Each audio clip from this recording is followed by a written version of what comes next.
दिल्ली सिख गुरुद्वारा प्रबंधक कमेटी ने दिल्ली के मुख्यमंत्री अरविंद केजरीवाल ते 1984 सिख कतलेआम के आरोपी जगदीश टाइटलर नूं कानूनी पुष्टपनाही देण दा गंभीर दोष लगाया है। गुरुद्वारा रकाबगंज साहिब विखे पत्रकारों के नाल गलबात करते हुए कमेटी प्रधान मनजीत सिंह जीके ने मामले के पिछोकड़ की जानकारी देंदे हुए दस्सिया कि कड़कड़ डूमा कोर्ट दे वल्लों हथियार डीलर अते टाइटलर के पुराने करीबी अभिषेक वर्मा दा पॉलीग्राफी टेस्ट करवाउण दा सीबीआई नूं आदेश दिता गया सी, जिस तो बाद सीबीआई अधिकारी इमरान आशिक ने अभिषेक वर्मा नूं 24 तो 27 अक्तूबर दे विचकार पॉलीग्राफी टेस्ट करवाउण दे लई दिल्ली सरकार दी रोहिणी विखे फोरेंसिक साइंस दी लैब दे विच जाण लई किया सी। जीके ने खुलासा किया कि लैब दे विच साइंटिस्ट अते टैक्नीशियंस ने वर्मा दे नाल गैर विवारक अते पक्षपाती व्यवहार करदे होए लगातार 2 दिनां तक वर्मा नूं समझाउण दी कोशिश की कि टाइटलर दे खिलाफ इन्ने सालां दे बाद तुहाडे बोलण दे पीछे की सोच है, तुसी टाइटलर दे पीछे क्यों पे हो, सानू समझ नहीं आ रहा। जो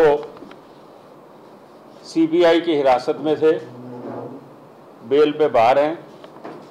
और जगदीश टाइटलर के पुराने पार्टनर हैं, आर्म्स डीलर हैं। जगदीश टाइटलर ने इनके साथ मिलकर कमीशनें भी खाई हैं और कई ऐसी फोटोग्राफ्स भी हैं आपत्तिजनक इनकी और इनके साथ उसकी जगदीश टाइटलर की रंगरलियां मनाते हुए भी। मैं ये समझता हूं कि सीबीआई ने क्लोजर रिपोर्ट फाइल करी पहले, अकाली दल ने दिल्ली गुरुद्वारा प्रबंधक कमेटी ने उसका प्रोटेस्ट किया और नए गवाह मिस्टर एंड मिसेस बेदी, जो बेदी साहब उस वक्त जनरल सेक्रेटरी थे गुरुद्वारे के,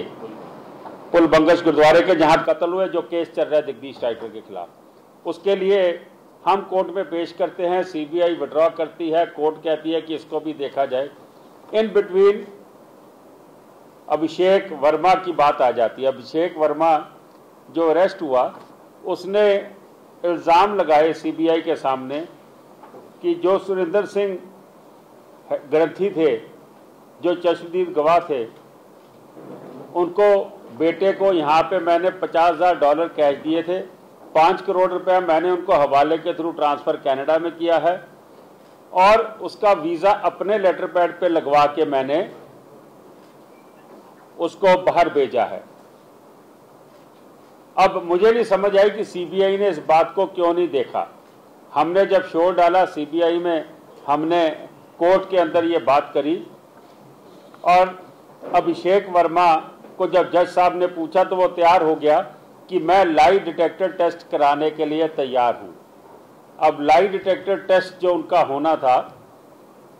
उसके लिए तारीख तय होती है। एक चीज़ और बता दूं कि आज तक जगदीश टाइटलर बोलते थे कि मैंने कोई कत्ल नहीं किए, मेरे को फंसाया गया, मैं अकाल तख्त साहब पे जाने को तैयार हूं, मैं लाई डिटेक्टर टेस्ट करवाने को तैयार हूं। लेकिन कोर्ट में आके जगदीश टाइटलर मुकर जाता है कि मैं लाई डिटेक्टर टेस्ट नहीं कराऊंगा। लेकिन अभिषेक वर्मा का लाई डिटेक्टर टेस्ट की तारीख तय हुई, जो शायद 27 से 30 के बीच में होना था, 24 से 27 के बीच में होना था। और जब वो वहां जाते हैं, ये गवर्नमेंट ऑफ दिल्ली की ये FSL दिल्ली की लेबोरेटरी है जहां पे उनका टेस्ट होना था रोहिणी में, CFSL ने FSL फोर्सिनिक लेबोरेटरी, फोर्सिनिक साइंस लेबोरेटरी, यहाँ पे टेस्ट होना था। और वहाँ पे जो कुछ हुआ, जिसके लिए आज प्रेस कॉन्फ्रेंस बुलाई गई है, वो बहुत ही अजीब बात हुई है। आपको याद है ये फोटोग्राफ हमने आपको दिखाई थी जिसमें दिल्ली के मुख्यमंत्री और जगदीश टाइटलर एक पार्टी में जिस तरीके से मिल रहे थे, इसके पीछे कई बातें निकली थी कि एक दफ़ा 11 महीने से फाइलें गुम थी दिल्ली सरकार के रिकॉर्ड से, और जब हमने ये मुद्दा उठाया तो अगले दिन आ गया कि फाइलें हमने लोकेट कर रही हैं, फाइलें हमारे पास आ गई हैं। आज फिर दिल्ली सरकार की जो लेबोरेटरी है, ये केजरीवाल जी की तस्वीर लगी हुई है, वो फिर दोस्ती निभा रही है जगदीश टाइटलर से। ये चिट्ठी 26 तारीख को जो सीबीआई को लिखते हैं अभिषेक वर्मा, ये चिट्ठी लिख रहे हैं कि मेरा जो वहाँ पे लाइट डिटेक्टर टेस्ट होना था, वहाँ पे मेरे साथ वहाँ के स्टाफ ने जो हरकतें करी है, मुझे लगता नहीं कि ये लाइट डिटेक्टर टेस्ट ठीक होगा, इसलिए मैं इस तारीख को लाइट डिटेक्टर टेस्ट देने में असमर्थ हूँ। और साथ में वो सीबीआई जो कोर्ट है स्पेशल करकरडूमा, उसमें भी अर्जी लगाते हैं और उसमें जो अभिषेक वर्मा है वो सीबीआई को कह रहे हैं,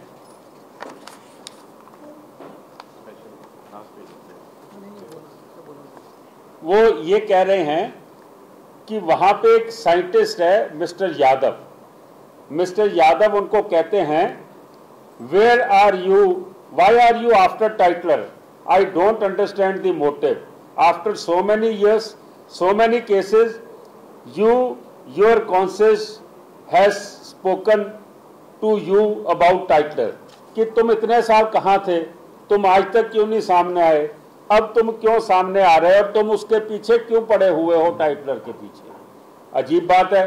तुम्हारा काम है लाइट डिटेक्टर टेस्ट करने का, तुम उसको ये सवाल पूछ रहे हो। और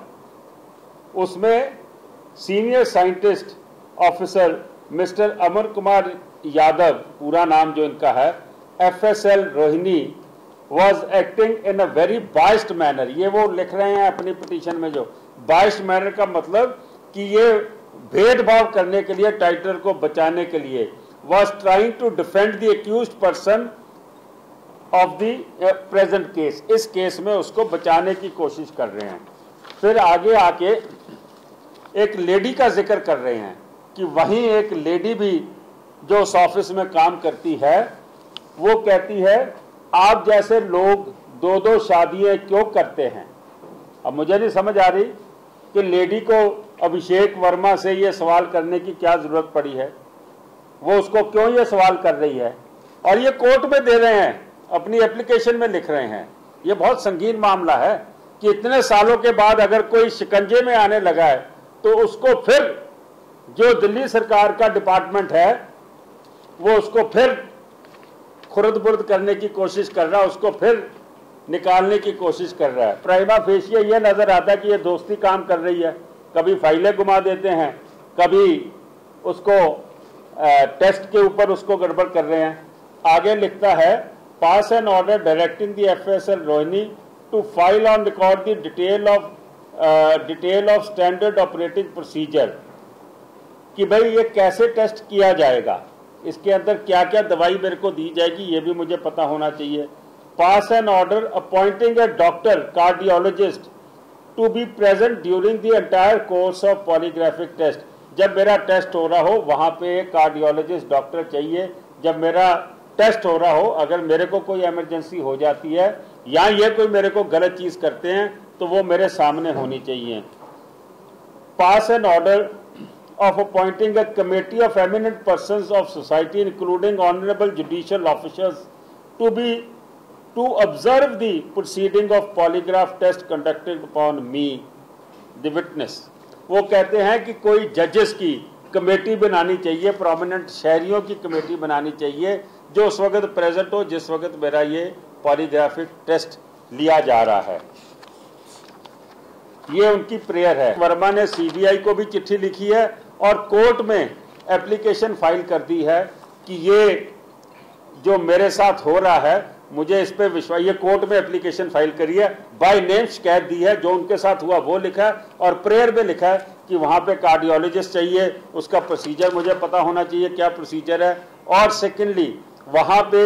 एमिनेंट सिटीजन्स और रिटायर्ड जुडिशियल या सिटिंग जुडिशियल ऑफिसर जो जजेस हैं वो प्रेजेंट होने चाहिए जब मेरा टेस्ट हो रहा हो।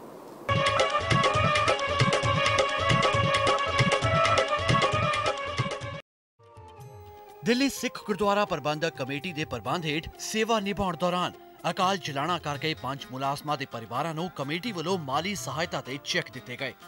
ਕਮੇਟੀ ਦਫ਼ਤਰ ਵਿਖੇ ਹੋਏ ਸੰਖੇਪ ਸਮਾਗਮ ਦੌਰਾਨ ਕਮੇਟੀ ਪ੍ਰਧਾਨ ਮਨਜੀਤ ਸਿੰਘ ਜੀਕੇ, ਜਨਰਲ ਸਕੱਤਰ ਮਨਜਿੰਦਰ ਸਿੰਘ ਸਿਰਸਾ, ਜੁਆਇੰਟ ਸਕੱਤਰ ਅਮਰਜੀਤ ਸਿੰਘ, ਫਤਿਹਨਗਰ, ਧਰਮ ਪ੍ਰਚਾਰ ਕਮੇਟੀ ਚੇਅਰਮੈਨ ਪਰਮਜੀਤ ਸਿੰਘ ਰਾਣਾ ਅਤੇ ਮੁੱਖ ਸਲਾਹਕਾਰ ਕੁਲਮੋਹਨ ਸਿੰਘ ਨੇ 5 ਪ੍ਰਭਾਵਿਤ ਪਰਿਵਾਰਾਂ ਦੇ ਮੈਂਬਰਾਂ ਨੂੰ ਪ੍ਰਤੀ ਪਰਿਵਾਰ 7,30,896 ਰੁਪਏ ਦੀ ਰਾਸ਼ੀ ਦੇ ਚੈੱਕ ਤਕਸੀਮ ਕਰਨ ਦੌਰਾਨ ਕਮੇਟੀ ਸਟਾਫ ਨੂੰ ਆਪਣਾ ਪਰਿਵਾਰ ਦੱਸਿਆ। ਆਪਣੀ ਸੇਵਾ ਕਾਲ ਦੌਰਾਨ ਬੀਤੇ ਦਿਨੀ ਅਕਾਲ ਚਲਾਣਾ ਕਰਨ ਵਾਲੇ ਮੁਲਾਜ਼ਮ ਵਰਪਾਲ ਸਿੰਘ ਜਥੇਦਾਰ, ਛੁਟਕਨ ਮਾਲੀ, ਰਵਿੰਦਰ ਕੌਰ ਸੇਵਾਦਾਰਨੀ, ਮਨਜੀਤ ਸਿੰਘ ਅਤੇ ਹਰਜੀਤ ਸਿੰਘ ਸੇਵਾਦਾਰ ਦੇ ਪਰਿਵਾਰਾਂ ਨੂੰ ਪ੍ਰਾਪਤ ਹੋਈ ਕੁੱਲ 36,54,482 ਰੁਪਏ ਦੀ ਰਾਸ਼ੀ ਵਿੱਚ ਅੱਧੀ ਸਹਾਇਤਾ ਕਮੇਟੀ ਵੱਲੋਂ ਅਤੇ ਅੱਧੀ ਸਹਾਇਤਾ ਕਮੇਟੀ ਸਟਾਫ ਵੱਲੋਂ ਦਿੱਤੀ ਗਈ ਹੈ। ਦਿੱਲੀ ਕਮੇਟੀ ਸਟਾਫ ਯੂਨੀਅਨ ਦੇ ਪ੍ਰਧਾਨ ਅਤੇ ਗੁਰਦੁਆਰਾ ਸੀਸਗੰਜ ਸਾਹਿਬ ਦੇ ਹੈੱਡ ਗ੍ਰੰਥੀ ਭਾਈ ਹਰਜਿੰਦਰ ਸਿੰਘ ਨੇ ਕਮੇਟੀ ਵੱਲੋਂ ਮਦਦ ਦੇਣ ਲਈ ਧੰਨਵਾਦ ਕਰਦਿਆਂ ਹੋਇਆਂ ਸਾਬਕਾ ਪ੍ਰਬੰਧਕਾਂ ਵੱਲੋਂ ਇਸ ਮਸਲੇ ਤੇ ਕੀਤੀ ਗਈ ਅਣਦੇਖੀ ਦਾ ਵੀ ਜ਼ਿਕਰ ਕੀਤਾ। ਉਨ੍ਹਾਂ ਕਿਹਾ ਕਿ ਸਾਬਕਾ ਕਮੇਟੀ ਪ੍ਰਧਾਨ ਪ੍ਰਹਿਲਾਦ ਸਿੰਘ ਚੰਡੋਕ ਵੱਲੋਂ ਸੇਵਾ ਕਾਲ ਦੌਰਾਨ ਅਕਾਲ ਚਲਾਣਾ ਕਰਨ ਵਾਲੇ ਸਟਾਫ ਲਈ 30,000 ਰੁਪਏ ਕਮੇਟੀ ਵੱਲੋਂ ਅਤੇ ਇੰਨਾ ਹੀ ਸਟਾਫ ਵੱਲੋਂ ਦੇਣ ਦਾ ਮਤਾ ਪ੍ਰਵਾਨ ਕੀਤਾ ਗਿਆ ਸੀ। ਉਨ੍ਹਾਂ ਤੋਂ ਬਾਅਦ ਆਏ ਸਰਨਾ ਭਰਾਵਾਂ ਦੇ ਕਾਰਜਕਾਲ ਦੌਰਾਨ 40 ਮੁਲਾਜ਼ਮਾਂ ਨੂੰ ਮੁਅੱਤਲ ਕਰਨ ਦੇ ਨਾਲ ਹੀ ਸਾਰੇ ਸਟਾਫ ਦਾ ਮਹਿੰਗਾਈ ਭੱਤਾ ਵੀ ਬੰਦ ਕਰ ਦਿੱਤਾ ਗਿਆ ਸੀ। ਪਰ ਮੌਜੂਦਾ ਕਮੇਟੀ ਨੇ ਸਟਾਫ ਭਲਾਈ ਲਈ ਹਰ ਪ੍ਰਕਾਰ ਦੀ ਸਹਾਇਤਾ ਉਪਲਬਧ ਕਰਵਾਈ ਹੈ। ਮੈਨੂੰ ਲੱਗਦਾ ਕਿ ਅੱਜ ਜਿਹੜਾ ਸਟਾਫ ਦਾ ਇੱਥੇ ਮਾਨ ਸਨਮਾਨ ਕੀਤਾ ਗਿਆ ਔਰ ਜਿਹੜੇ ਸਾਡੇ ਤੋਂ ਵਿਛੜ ਗਏ ਉਹਨਾਂ ਦੇ ਪਰਿਵਾਰਾਂ ਨੂੰ ਸਹਾਇਤਾ ਕੀਤੀ ਗਈ ਹੈ। ਜਿਵੇਂ ਕਿ ਸਟਾਫ ਨੇ ਦੱਸਿਆ ਕਿ ਪਿਛਲੀ ਕਮੇਟੀ ਨੇ ਕੇਸਰੀ ਪਗੜੀ ਤੇ ਬਿਆਨ ਲਾਇਆ ਹੋਇਆ ਸੀ, ਭਾਈ ਹਰਜਿੰਦਰ ਸਿੰਘ ਮੇਰੇ ਕੋਲ ਆਏ ਔਰ ਉਹਨਾਂ ਨੇ ਕਿਹਾ ਕਿ ਇਹ ਬਿਆਨ ਹਟਣਾ ਚਾਹੀਦਾ। ਤੇ ਪਹਿਲੀ ਵਾਰ ਜਿਸਲੇ ਕਮੇਟੀ ਜਿੱਤ ਕੇ ਆਈ, ਵਿਸਾਖੀ ਦਾ ਦਿਨ ਬੜਾ ਨੇੜੇ ਸੀ,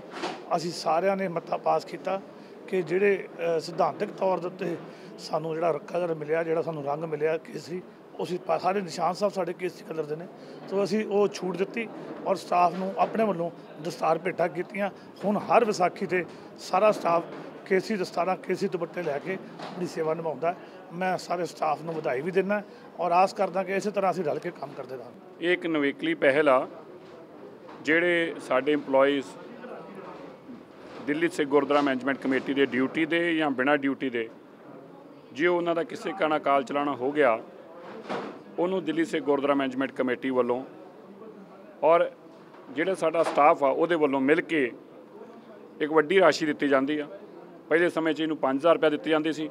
ਅੱਜ ਅਸੀਂ ਆਪਣੇ ਇੰਪਲੋਈਜ਼ ਨੂੰ, ਉਹਨਾਂ ਦੇ ਪਰਿਵਾਰ ਨੂੰ, ਜਿਹੜੇ ਇੰਪਲੋਈ ਸਾਡੇ ਇਸ ਦੁਨੀਆ 'ਚ ਨਹੀਂ ਰਹੇ, ਉਹਨਾਂ ਦੇ ਪਰਿਵਾਰਾਂ ਨੂੰ 7.5 ਲੱਖ ਰੁਪਏ ਦੇ ਚੈੱਕ ਦਿੱਤੇ ਨੇ। ਮੈਂ ਸਮਝਦਾ ਆਰਥਿਕ ਤੌਰ 'ਤੇ ਕੋਈ ਵੀ ਚੀਜ਼ ਉਸ ਜਿਹੜੀ ਜਾਨ ਇਸ ਦੁਨੀਆ 'ਚ ਨਹੀਂ ਰਹੀ ਉਸ ਦੀ ਭਰਪਾਈ ਨਹੀਂ ਕਰ ਸਕਦੀ, ਪਰ ਯਕੀਨੀ ਤੌਰ 'ਤੇ ਇਹ ਪਰਿਵਾਰ ਦੇ ਵਾਸਤੇ ਇਹ ਅਮਾਊਂਟ ਜਿਹੜਾ ਹੈ ਕਿਤਨਾ ਕਿਤੇ ਜ਼ਰੂਰ ਸਹਾਇ ਹੋਊਗਾ। 7.5 ਲੱਖ ਦੀ ਰਾਸ਼ੀ ਦਿੱਲੀ ਸਿੱਖ ਗੁਰਦੁਆਰਾ ਮੈਨੇਜਮੈਂਟ ਕਮੇਟੀ ਉਹਨਾਂ ਨੂੰ ਇੰਪਲੋਈਜ਼ ਵੱਲੋਂ ਉਹਨਾਂ ਨੂੰ ਇੰਪਲੋਈਜ਼ ਨੂੰ ਦਿੱਤੀ ਗਈ ਹੈ। ਦਿੱਲੀ ਸਿੱਖ ਗੁਰਦੁਆਰਾ ਪ੍ਰਬੰਧਕ ਕਮੇਟੀ ਦੇ ਸਟਾਫ ਲਈ ਜਿੱਥੇ ਤਨਖਾਹਾਂ ਪਿਛਲੇ 4 ਸਾਲਾਂ 'ਚ ਜਿੱਦਾਂ ਵਧੀਆਂ, ਸਗਨ ਸਕੀਮ ਉਹਨਾਂ ਦੇ ਬੱਚਿਆਂ ਦੀ ਸ਼ਾਦੀ ਵਾਸਤੇ, ਐਜੂਕੇਸ਼ਨ ਵਾਸਤੇ ਉਹਨਾਂ ਨੂੰ ਸਹੂਲਤ ਦਿੱਤੀ ਗਈ। ਰਕਾਬਗੰਜ ਸਾਹਿਬ,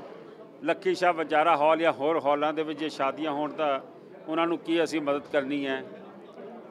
ਵਰਦੀਆਂ ਦੀ ਗੱਲ ਹੋਵੇ, ਅੱਜ ਇੱਕ ਨਵਾਂ ਕੰਮ ਸ਼ੁਰੂ ਹੋਇਆ ਕਿ ਜਿਹੜਾ ਵੀ staff member the on duty death ਹੋਏਗੀ, ਅੱਧੀ ਤਨਖਾਹ ਸਾਰਾ ਸਟਾਫ ਆਪਣੀ ਅੱਧੇ ਦਿਹਾੜੀ ਦੀ ਤਨਖਾਹ ਦੇਗਾ ਔਰ ਜਿੰਨਾ ਅਮਾਊਂਟ ਬਣੇਗਾ ਉਹਨਾਂ ਅਮਾਊਂਟ ਦਿੱਲੀ ਸਿੱਖ ਗੁਰਦੁਆਰਾ ਪ੍ਰਬੰਧਕ ਕਮੇਟੀ ਵੀ ਆਪਣੇ ਅਕਾਊਂਟ 'ਚੋਂ ਦੇਗੀ। ਮੈਂ ਸਮਝਦਾ ਕਿ ਜਿਹੜਾ ਗੁਰੂ ਘਰ ਦੇ ਵਿੱਚ ਸੇਵਾ ਕਰਦਾ ਗਿਆ, ਉਹਦਾ ਜੋ PF ਜਾਂ ਜੋ ਵੀ ਉਹਦਾ ਬਣਦਾ ਉਹ ਤੁਹਾਨੂੰ ਮਿਲੇਗਾ। ਲੇਕਿਨ ਅੱਜ 5 ਪਰਿਵਾਰ ਜਿਨ੍ਹਾਂ ਦੇ ਘਰਾਂ ਦੇ ਵਿੱਚ ਮਰਗ ਹੋਈ ਹੈ, ਅੱਜ ਤਕਰੀਬਨ 7.5 ਲੱਖ ਦੀ ਰਾਸ਼ੀ ਇੱਕ ਪਰਿਵਾਰ ਨੂੰ ਮਿਲੀ ਹੈ। ਉਹ ਬੱਚਿਆਂ ਦੇ, ਉਹਨਾਂ ਦੇ ਪਰਿਵਾਰ ਦੇ ਜਾਂ ਉਹਨਾਂ ਦੀ ਵਿਡੋ ਦੇ ਕਿਸੇ ਵੀ ਕੰਮ ਦੇ ਵਿੱਚ ਆ ਸਕਦੀ ਹੈ। ਇਹ ਫੈਸਲਾ ਦਿੱਲੀ ਸਿੱਖ ਗੁਰਦੁਆਰਾ ਕਮੇਟੀ ਨੇ ਕੀਤਾ ਔਰ ਅੱਜ ਚੈੱਕ ਵੰਡੇ ਗਏ।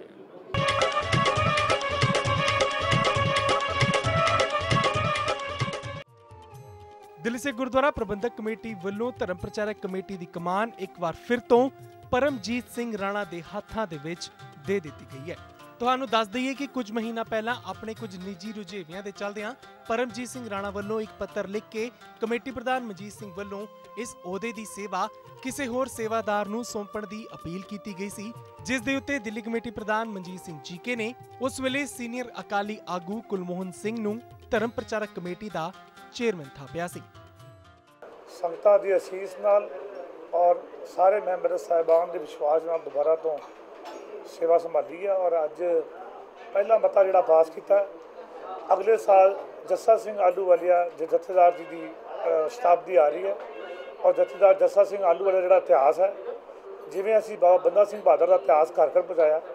ਅਸੀਂ ਲਗਾਤਾਰ ਕੀਰਤਨ ਸਮਾਗਮ ਸੈਮੀਨਾਰ ਦੇ ਜ਼ਰੀਏ ਜਥੇਦਾਰ ਜੱਸਾ ਸਿੰਘ ਆਹਲੂਵਾਲੀਆ ਜਿਨ੍ਹਾਂ ਨੇ ਲਾਲ ਕਿਲ੍ਹੇ ਤੇ ਨਿਸ਼ਾਨ ਸਾਹਿਬ ਚਲਾਇਆ ਸੀ, ਉਹ ਇਤਿਹਾਸ ਘਰ ਘਰ ਪਹੁੰਚਾਵਾਂਗੇ। ਉਸ ਤੋਂ ਬਾਅਦ 550 ਸਾਲਾ ਗੁਰੂ ਨਾਨਕ ਸਾਹਿਬ ਦੀ ਸ਼ਤਾਬਦੀ ਆ ਰਹੀ ਹੈ, ਤਾਂ ਇਹ ਲਗਾਤਾਰ 2 ਸਾਲਾਂ ਦੇ ਵਿੱਚ 2 ਸ਼ਤਾਬਦੀ ਆ ਰਹੀਆਂ। ਸੋ ਆਸ ਕਰਦੇ ਹਾਂ ਕਿ ਗੁਰੂ ਸਾਹਿਬ ਸਾਡੇ ਕੋਲ ਸੇਵਾ ਲੈਣਗੇ ਔਰ ਅਸੀਂ ਗੁਰੂ ਸਾਹਿਬ ਦੇ ਹੁਕਮ ਦੇ ਵਿੱਚ ਸੇਵਾ ਕਰਾਂਗੇ।